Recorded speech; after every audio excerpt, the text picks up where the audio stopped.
নাহমাদুহু ওয়া নুসাল্লি আলা রাসূলিহিল কারীম, আম্মা বা'দ।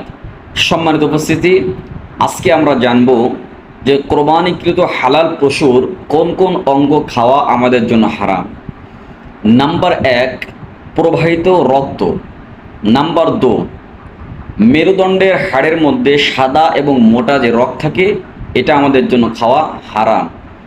নাম্বার 3, নর প্রাণীর পুরুষ লিঙ্গ। নাম্বার 4, অন্ডকোষ। নাম্বার 5, মাদি প্রাণীর স্ত্রীলিঙ্গ। নাম্বার 6, মাংস গ্রন্থি, অর্থাৎ চামড়ার নিচে গোস্তের উপরে জমাট বাঁধা কালো একটা গোস্তের টুকরা থাকে, যেটা মাঝে মাঝে নড়াচড়া করে, এটা খাওয়াও আমাদের জন্য হারাম। নাম্বার 7, মূত্রথলি।